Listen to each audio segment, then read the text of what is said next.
My name is Artemio, aka Art. I've been scuba diving since 2005. I started scuba diving after a trip to St. Thomas, the U.S. Virgin Islands. My wife and I, we were snorkeling and we noticed all the scuba divers below with all the fish, and therefore that motivated us to get certified. In 2006, we got certified, and since then I have over 200 dives, and I've traveled all over the world, from Lake Tahoe to Puerto Galera, the Philippines, down to Galapagos, even in Pucusana, Peru.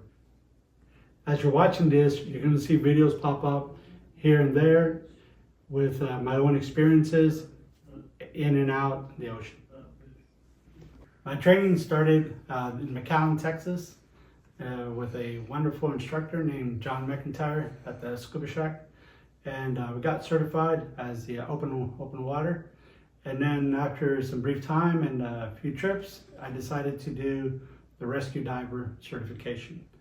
The rescue diver certification helped me a lot in my buoyancy and how to be a good buddy to dive with others and look at all their things and make sure we all do safety checks before we go overboard. Nothing worse than going into the water with a closed tank and you can't figure out why and somebody closed the tank.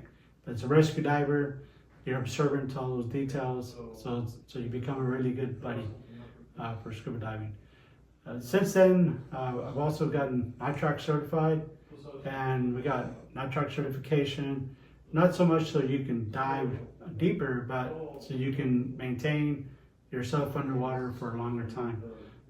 Still, you know, nitrox diving, I really enjoy it, and there is a little bit of a physiological experience that says that you don't get as tired. I've dove 5 times in one day, 4 days and one night dive, and I felt pretty good. Versus others where you only dive twice in one day with air and you feel a little bit tired and you need a nap. So definitely the nitrox certification helps. The rescue diving also helps, especially when you're out in places when there's not a whole lot of guides or master divers that are really paying attention to yourself and to others because they have a whole group. As many of you know, sometimes you go diving when there's 20 people on board and 8 or 10 people per guide. So you and your buddy really have to take care of yourself. So if you look at their weight and make sure all their equipment is working, and if you need to share air, so you can enjoy the dive and come back up safely, that'd be great. Or that's really the objective. So training, like I said, it was open water, and then I got rescue diver, now nitrox certification. From here, the next level is probably deep level, and probably dry suit training. So that's what I'm going to look into next. Dry suit mainly because a lot of the places that I go to, the water is fairly cold. For example, Lake Tahoe, I really enjoy there, going every summer. And even though you have a 7mm wetsuit, if you had a dry suit, a little bit more enjoyable. If you go down to Galapagos, dry suit again, more enjoyable. If you go to Pucusana, again a dry suit, more enjoyable. There are some trips that I'm looking at to possibly going to Sweden, to Norway, and those places you definitely want to wear a dry suit. Now, dry suits are not very cheap. It's not like a wetsuit where you pick one up for $400 or $500. Most of them range up into thousands of dollars. From there, hopefully I can get into rebreathers, but that's probably a year or 2 out.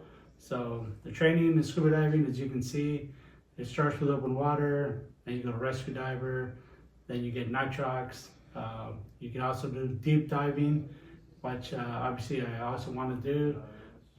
Eventually, especially since I want to go to maybe Chuck Lagoon, where there's a bunch of wrecks out there, and the normal dive is about 120 to 160 feet deep.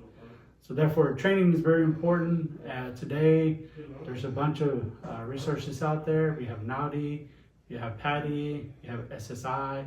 So, you can just, whichever one you feel most comfortable with, you can definitely expand your training and enjoy the wonderful ocean that we have, and the experience will last with you a lifetime. The reason I'm starting this channel is I want to share with you all of my experiences that I've had scuba diving.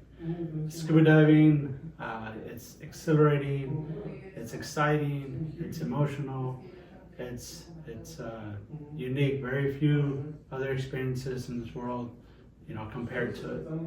When you jump into the water and you feel that freshness come through you, and you're going deep into the, into the unknown, so to speak, and you see around you all the fish, all the sharks, all the whales, all the turtles, all the starfish, all the little creatures, right? You really enjoy what life is really all about.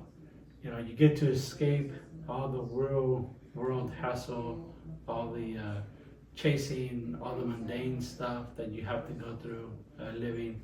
Here, it's silence. All you hear is bubbles, and you're out there.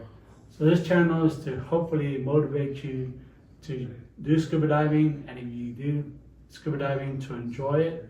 Hopefully my tips and tricks will help you, enjoy it more and bring others into the sport, and to be safe.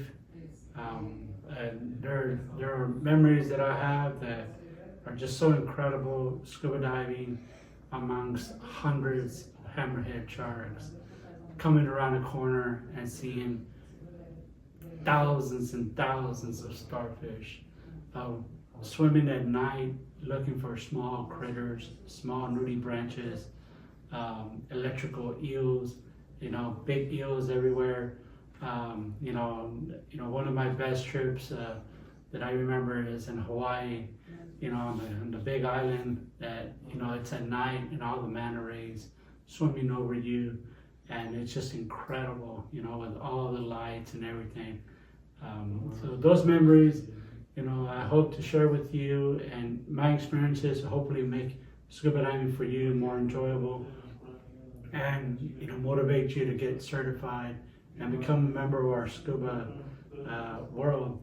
We also have scuba shows where they promote a lot of gifts to trips, so you can be able to travel some of those.